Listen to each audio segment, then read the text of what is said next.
رفتنت قصدی غزل بود، قصد شیرین و سروده، قصد یک مردی مسافر به پناه و سر سپرده. بیش از آری خالی من برده دستانی پاییز، صد بهار آید ولیکن بر نمیگردی تو هرگز. خانه خالیست خانه ای ما، خانه ای قشنگ و زیبا، خانه خالیست همه سرسان، خانه بی تو مثل زندان. خانه خالیست خانه ای ما، خانه ای قشنگ و زیبا، خانه خالیست همه سرسان، خانه بی تو مثل زندان.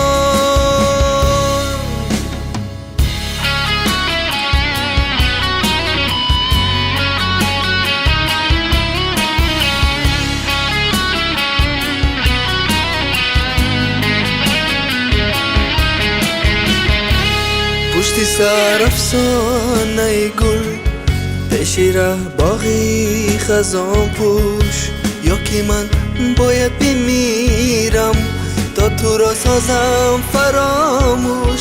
سختی سختی سختی سخت است لحظه تلخی جدایی، لحظه که رخ بندی باز و پس دیگر نهایی.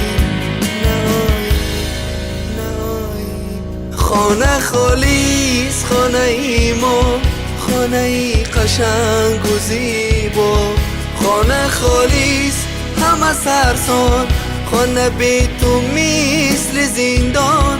خانه خالیست خانه ای ما، خانه ای قشنگ و زیبا، خانه خالیست همه سرسان، خانه بی تو مثل زندان.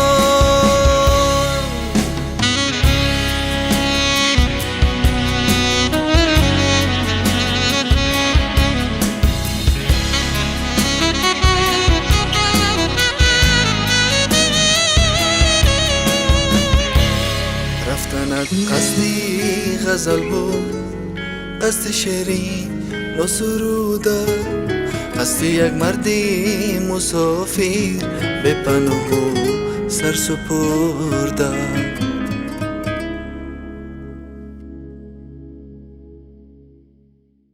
خانه خالیست خانه ای ما، خانه ای قشنگ و زیبا، خانه خالیست همه سرسان، خانه بی تو مثل زندان.